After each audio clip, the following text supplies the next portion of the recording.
గోపాలకృష్ణ గారు, ఈ తిరుమల తిరుపతి లడ్డు వ్యవహారంలో ఈ రోజున సుప్రీంకోర్టు చాలా స్పష్టంగా ప్రత్యేక కమిటీ నియమించండి, అందులోనూ కూడా గతంలో ఉన్న సిట్ లో ఉన్న 2 అధికారులు, అలాగే కేంద్ర ప్రభుత్వం నుంచి 2 అధికారులు, అలాగే ఏదైతే ఈ సఫాయి ఉందో దానికి సంబంధించినటువంటి ఒక అధికారి, మొత్తం 5గురితో ఒక కమిటీ వేశారు. అయితే దీనికి సంబంధించి కేంద్ర ప్రభుత్వం చాలా స్పష్టంగా చెప్పింది, రాష్ట్ర ప్రభుత్వం వేసిన సిట్ విచారణతో మేము ఏకీభవిస్తున్నాం, అక్కడ ఉన్న అధికారులు చాలా నిబద్ధత కలిగిన వాళ్ళే, మాకు దానివల్ల ఎలాంటి ఇబ్బంది లేదు అని చెప్పి కేంద్ర ప్రభుత్వం చెప్పిన దాఖలాలు ఉన్నా కూడా ఇప్పుడు ఈ రోజున కొత్తగా ఏర్పాటు చేసిన ఈ బృందంతో కొత్తగా ఒక కమిటీ వేయడాన్ని ఎలా చూడాలంటారు? దీన్ని ఇప్పుడు జగన్మోహన్ రెడ్డి గారు ఏం చేస్తున్నారంటే, చూసారా ఆల్రెడీ మొట్టికాయలు వేసేసారు, చంద్రబాబు నాయుడు గారు కావాలని చేసిన ఈ రాజకీయ రాద్ధాంతానికి వెంకటేశ్వర స్వామి శిక్షిస్తాడని చెప్పి అంటున్నారు. ఎలా చూడాలి సార్?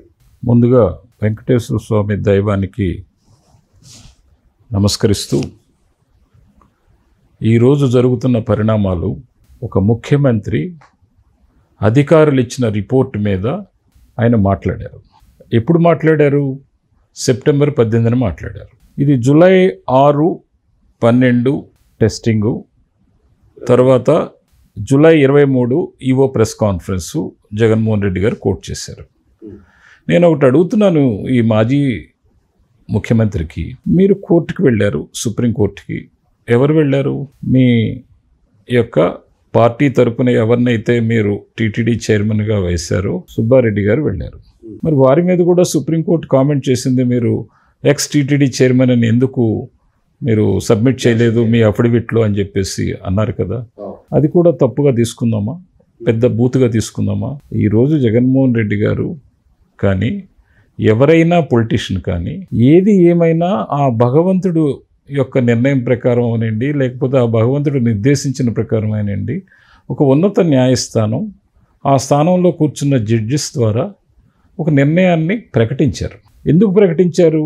రేపు లోకల్లో సిట్ వేసిన ఎక్స్క్లూజివ్గా సిట్ రిపోర్ట్ వచ్చి మళ్ళీ ఏదన్నా యాక్షన్ ఇనిషియేట్ చేయాలన్నా, ఇంకేదన్నా చేయాలన్నా అది వన్ సైడెడ్గా రాష్ట్ర ప్రభుత్వం కావాలని చెప్పేసి చేస్తుంది రాజకీయ కక్షతో అని చెప్పేసి అనుకునే అవకాశం ఉంది. కాబట్టి అందరినీ భాగస్వాములుగా చేసి సిట్లో ఉన్న మెంబర్స్ని కానీ, అట్లాగే సిబిఐ డైరెక్టర్ వారి ప్రాతినిధ్యంలో, వారి ఆధ్వర్యంలో ఇంకొక 2 కమిటీ మెంబర్స్ని కూడా సిబిఐ నుంచి జోడించి 5గురితో వేశారు. తప్పే ఉంది?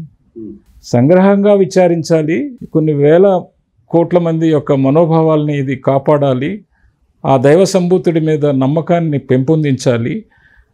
దేశంలోనే కాదు, ప్రపంచంలోనే కాదు, ఇటువంటి పెద్ద అపవాదు ఒక అడల్ట్రేషన్ జరిగింది తినే ప్రసాదంలో అని వచ్చినప్పుడు, ఆ విషయం బయటికి పొక్కినప్పుడు దాన్ని స్వరూపం కానీ లేకపోతే దాని యొక్క వివరణ కానీ ప్రజల ముందు, భక్తుల ముందు ఉంచవలసిన బాధ్యత న్యాయస్థానాల మీద ఉంటుంది, ప్రభుత్వాల మీద ఉంటుంది. ప్రభుత్వం సిట్టేసింది, వారేం తప్పుపట్టలేదు. అలాగే ఈవో స్టేట్మెంట్ గురించి ఇప్పుడు ఈయన అనలైజ్ చేస్తున్నారు. కరెక్ట్ కాదు. జగన్మోహన్ రెడ్డి గారు చేసే విధానం కరెక్ట్ కాదు. మీరు ఒక పని చేయండి జగన్మోహన్ రెడ్డి గారు, నేను ఒక సూచన చేస్తున్నాను.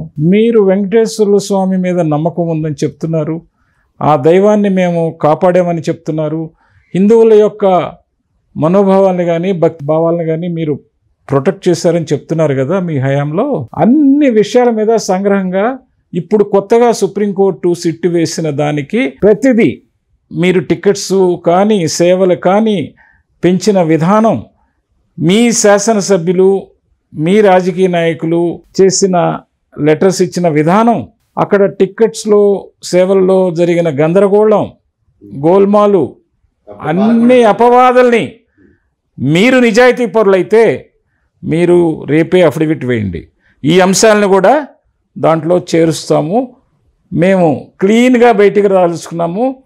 వెంకటేశ్వర స్వామి విషయంలో ఏ తప్పు జరగలేదు, ఒక్క తప్పు కూడా మా వాళ్ళు చేయలేదు, మా నామినేటెడ్ పదవులు తీసుకున్న వాళ్ళు అని మీరు చెయ్యండి. నేను ఇంకొక సవాల్ ఇస్తున్నాను ఈ ముఖ్యమంత్రి జగన్మోహన్ రెడ్డి గారికి. మీకు నిజాయితీ ఉంటే దేవుడి యొక్క కమిటీ ఎవరన్నా కానివ్వండి, భగవంతుని సేవ చేయటానికి ఆ కమిటీలో ప్రాతినిధ్యం కోరుకుంటానికి రాబోయే కాలంలో సిట్టింగ్ ఫీజు కానీ, టీటీడీ ఫెసిలిటీస్ కానీ, అలాగే రవాణా ఛార్జీలు కానీ, ట్రావెలింగ్ ఛార్జీలు కానీ, ఎలవెన్స్లు కానీ ఏమీ తీసుకోకుండా సొంత ఖర్చులతో మెంబర్స్ కానీ చైర్మన్ కానీ ఎవరైనా సరే నామినేటెడ్ పోస్టుకు వేయించుకునేవాళ్ళు నిజాయితీగా దేవుడి సేవ చేస్తాము అని మీరు అఫిడవిట్లో ఇంకొక అఫిడవిట్ వేయండి. వేసి సుప్రీంకోర్టులో మీరు మీ వకాల్తా సబ్మిట్ చేయండి మీకు నిజాయితీ ఉంటే. అలాగే ఇతర మతస్థులకు కూడా గవర్నమెంట్ నుంచి హిందూ దేవాలయాలకి ఏ ఫెసిలిటీస్ ఇవ్వట్లేదో అటువంటి ఫెసిలిటీస్ ఇతర మతస్థులకు కూడా ఇవ్వమని చెప్పండి. మీరు డిక్లరేషన్ ఇవ్వండి. మీరు క్రిస్టియన్కి కానీ ముస్లింకి కానీ మత సామరస్యంలో అన్ని మతాలకి ఒకే యూనిఫామ్ కోడ్ పెట్టాలి అని చెప్పేసి మీ దగ్గర రాజకీయంగా నేను అడుగుతున్నాను, మీ దగ్గర దమ్ముంటే file the affidavit, file the proceedings, file the submissions. నీకు రాజకీయంగా నువ్వు నిజాయితీపరుడు అయితే అన్ని మతాలని సమానంగా చూడమని, అన్ని మతాలకి ఫెసిలిటీస్ ఒకటే చేయమని చెప్పేసి ఏ భేదాలు లేకుండా చెయ్యి, చూద్దాం. మీకు అంత దమ్ముంటే చూద్దాం. అయితే ఇక్కడ ప్రజలందరూ కూడా అడుగుతుంది ఏంటంటే, ఈ రోజున సుప్రీంకోర్టు ఏదైతే ఒక ప్రత్యేక దర్యాప్తు సంస్థను ఏర్పాటు చేస్తే మేము స్వాగతిస్తున్నాం అని మాజీ ముఖ్యమంత్రి దగ్గర నుంచి రోజా గారు కానీ లేకపోతే పేరు నాని కానీ వీళ్ళందరూ బయటకు వచ్చి చెప్తున్న వాళ్ళు, రాష్ట్ర ప్రభుత్వం మాత్రం సిట్ వేసినప్పుడు ఎందుకు నిమ్మకు నీరెత్తినట్టున్నారు, సైలెంట్ గా అసలు ఆ సిట్టే ఆపండి అని చెప్పి కోర్టు దాకా పరిగెట్టాల్సిన అవసరం ఏముంది? వాళ్ళంత సచ్చీలు అయినప్పుడు, అంత నిజాయితీ పరులైనప్పుడు.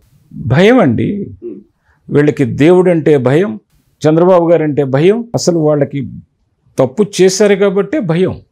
నిర్భయంగా ఉన్న వాళ్ళని చేసుకుంటే చేసుకోనియండి, ఆ భగవంతుడు ఉన్నాడు అని కూర్చోవాలి. అయినా సుప్రీంకోర్టులో వేసిన తర్వాత ఒక జడ్జిమెంట్ ఇవాళ వచ్చిన తర్వాత కొత్తగా ఒక కమిటీ, స్వతంత్ర ప్రతిపత్తి గల కమిటీ అందరినీ కలుపుకొని వేసిన తర్వాత అసలు మీరు ప్రెస్లో ఎందుకు మాట్లాడుతున్నారండి? ఎందుకు మీరు కోడిగుడ్డికి ఎంట్రుకల్లో అవుతున్నారు? అంటే మా దేవుణ్ణి మీరు అల్లరి చేయదలుచుకున్నారా? మీరు ఏమనుకుంటున్నారు? మీ ఉద్దేశం మీరు ఎందుకు పదే ప్రెస్ ముందుకు వచ్చి మీరు ఆగలేరా? కమిటీ కాలపరిమితి ఉంటుంది కదా, ఈ వేసిన కమిటీ ఫైండింగ్స్ వచ్చేస్తాయి కదా, అప్పుడు మాట్లాడొచ్చు కదా మీరు. అందాక మీకు ఎందుకు అంత తొందర? అంటే ఇవాళే నీకు చంద్రబాబు నాయుడు గారి కుర్చీ కావాలా? చెప్పండి. మీరు 100 రోజుల పరిపాలనని తప్పులు ఓవర్టేక్ చేయడానికి, ఆయన ఏదో మసిపూసి మారేడుకాయ చేయడానికి డైవర్ట్ చేశారట. ఏమయ్యా 100 రోజుల పరిపాలనలో అన్ని గాడిని పెడుతూ ఒక్కొక్కటి సరి చేసుకుంటూ ఎన్డీఏ కూటమి ప్రభుత్వం పనిచేస్తుంది. మీకు ఆ మాత్రం అనుభవం ఉన్న వ్యక్తిగా ప్రజలకి తెలుసు. మళ్ళీ దాంట్లో 15 రోజుల పాపమైన వరదల్లో ఆ సేవలోనే ఆయన ఉండిపోవాల్సి వచ్చింది. ఎక్కువ విపరీతమైన వర్షాల వల్ల మీరు చేసిన పాపాన్ని కడిగేశారు ఆయన. మీరు చేసిన తప్పుల్ని, మీరు బుడమేరు ఆయకట్టు మీద మీరు చేసిన నిర్వాకాలని, మీరు క్యాన్సిల్ చేసిన టెండర్లని, వీటన్నిటికీ చాలా టైం వేస్ట్ చేశారు. ఒక పక్క మీరు తప్పులు చేసి రాష్ట్ర ఆర్థిక పరిస్థితిని, అలాగే వ్యవస్థల్ని విధ్వంసం చేయటం, జీవోలు బహిర్గతం చేయకుండా కప్పిపుచ్చుకొని చీకటి జీవోల్ని ఇష్యూ చేయటం, కులాలని టార్గెట్ చేయటం, మతాలని టార్గెట్ చేయటం, ఇవన్నీ చేసి అభివృద్ధిని అటకెక్కించి డిస్ట్రక్షన్ మోడ్లో అన్నీ తీసుకెళ్ళి, రివర్స్ ట్రెండింగ్ మోడ్లో అన్నీ తీసుకెళ్ళి, దేవుడిని కూడా వదలకుండా మీరు చేసిన కుహరాల్ని వెయిట్. సుప్రీంకోర్టు కమిటీ వేసింది కదా, స్వతంత్ర ప్రతిపత్తి గల కమిటీ. ఆ కమిటీ ముందు అందరికీ నోటీసులు ఇష్యూ చేస్తారు కదా. Who ever participants. మీరు పర్చేజ్ ఆర్డర్ ఎప్పుడు ఇష్యూ చేశారు? ఆ పర్చేజ్ ఆర్డర్లో కండిషన్స్ ఏంటి, స్పెసిఫికేషన్స్ ఏంటి, దాంట్లో ఉన్న మెటీరియల్ ఏంటి, ఏ క్వాలిటీ ఆఫ్ మెటీరియల్ వాడాలి? నేను ఇంకొక విషయం చెప్తున్నా, మీరు ఉట్టి గీతోనే పోతుంది. చాలా పర్చేజెస్ అండి, quality items, quantity, valuable items, cardamom కానీ, కిస్మిస్ కానీ, జీడిపప్పు కానీ, క్యాష్యూనట్ కానీ, అలాగే అమ్మవారి ప్రసాదాలకు వాడే ఇతరితర పదార్థాలు కానీ, అమ్మవారికి కట్టే బట్టలు కానీ, స్వామికి కట్టే బట్టలు కానీ, చాలా పెద్ద మొత్తంలో కోట్ల రూపాయల్లో పర్చేసెస్ జరుగుతాయి. పట్టు వస్త్రాలు కానీ, రోజు పూజా కార్యక్రమాలకి, వాటన్నిటికీ పర్చేజ్ ప్రాసెస్ ఎలా జరిగింది, టెండర్ ప్రాసెస్ ఎలా జరిగింది, అలాగే ఆ వాడే పదార్థాలు ప్రసాదాలకి ఇంకా చాలా ఉంటాయి. దద్దోజనం కానీ, లేకపోతే వడ కానీ, ఇవన్నీ black gram dal, green gram dal, ఇవన్నీ ఉంటాయి.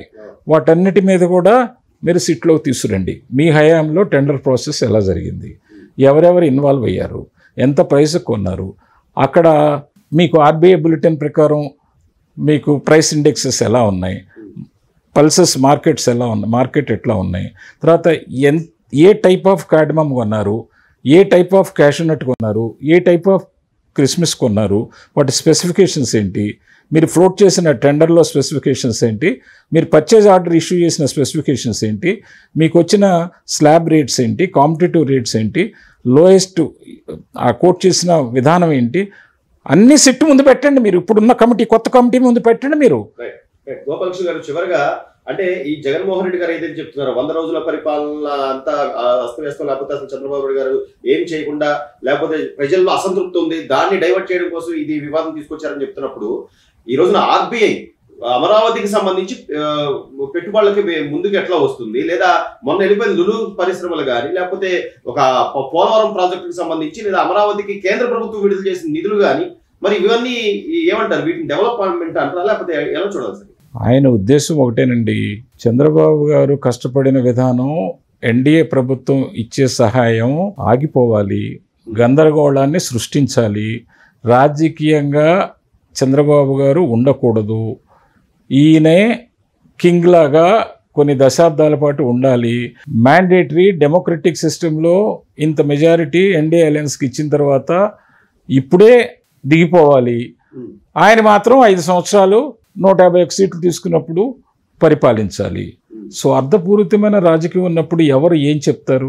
అసలు వెంకటేశ్వర స్వామిని అందరికీ నేను విన్నవించేది ఏంటంటే, ఈ యొక్క కమిటీ యొక్క రిపోర్ట్ వచ్చి కరెక్ట్గా కోర్టు ద్వారా ఆ వర్డిక్షన్ని కోర్టు అప్రూవల్ ఇచ్చిన దాకా, కోర్టు ఈ ఫైండింగ్స్ని మరొక జడ్జిమెంట్ రూపంలో వెలువరించిన దాకా ఏ రాజకీయ నాయకుడు, అధికార పార్టీలో కానీ, అట్లాగే ఇక్కడ ఆపోజిషన్ పార్టీ కానీ, అంటే అపోజిషన్ స్టేటస్ లేకపోయినా అపోజిషన్ పార్టీ అవుతుంది కదా. ఆ మాట చాలా స్పష్టంగా ఈ రోజు తీర్పులో కూడా చెప్పింది సుప్రీంకోర్టు. అసలు ఈ వివాదాన్ని రాజకీయంగా మీరు బయటకు చెప్పొద్దు, రాజకీయంగా దీన్ని మరోసారి ప్రెస్ కాన్ఫరెన్స్ పెట్టు, లేకపోతే దాన్ని చెయ్యొద్దు అని చెప్పిన మరుక్షణంలోనే ఈ రోజు జగన్మోహన్ రెడ్డి గారు ప్రెస్ కాన్ఫరెన్స్ పెట్టారు. ప్రభుత్వం కంటెంప్ట్ వేయాలి, ప్రభుత్వం కంటెంప్ట్ ఆఫ్ ది కోర్టు కింద వెయ్యాలి. ముఖ్యమంత్రి గారు ఏమన్నారు? స్వాగతిస్తున్నాను అన్నారు, కోర్టు వర్డిక్షన్ని స్వాగతిస్తున్నాను అన్నారు, దాంతో ఆపేశారు. ఇప్పుడు ఈ ప్రెస్ కాన్ఫరెన్స్కి కౌంటర్ ప్రెస్ కాన్ఫరెన్స్ కూడా పెట్టాల్సిన పని లేదు నా ఉద్దేశంలో. అసలు కోర్టు ప్రకారం కమిటీ రిపోర్టు బయటకు వచ్చి కోర్టు మళ్ళీ దాని ఫైండింగ్స్ని ప్రజలకి వివరించిన దాకా, అబ్జర్వేషన్స్ అన్నిటినీ ఒక కాన్స్టిట్యూషనల్ లీగల్ ఫోరంలో రాసిన దాకా, పనిష్మెంట్ ప్రొవిజన్ ఉన్నప్పుడు ఆ పనిష్మెంట్ అమలుపరిచిన దాకా అంబిక్విటీ లేదు. కాబట్టి రేపు మళ్ళీ ఇప్పుడు 2 men బెంచ్కి వెళ్ళింది, దాని మీద కూడా ఎవరైతే పనిష్ కాబడతారో వాళ్ళు మళ్ళీ ఫుల్ బెంచ్ కూడా అప్లై చేస్తారు కదా. ఇది అప్పుడే ఆగదు. అయినా దేవుడి యొక్క భక్తులకి భావాన్ని, దేవుడి మీద నమ్మకాన్ని సన్నగిల్లించకుండా చూడాలంటే ఇంతటితో ఈ కథని సమాప్తం పెడతాం మంచిదని నా ఉద్దేశం.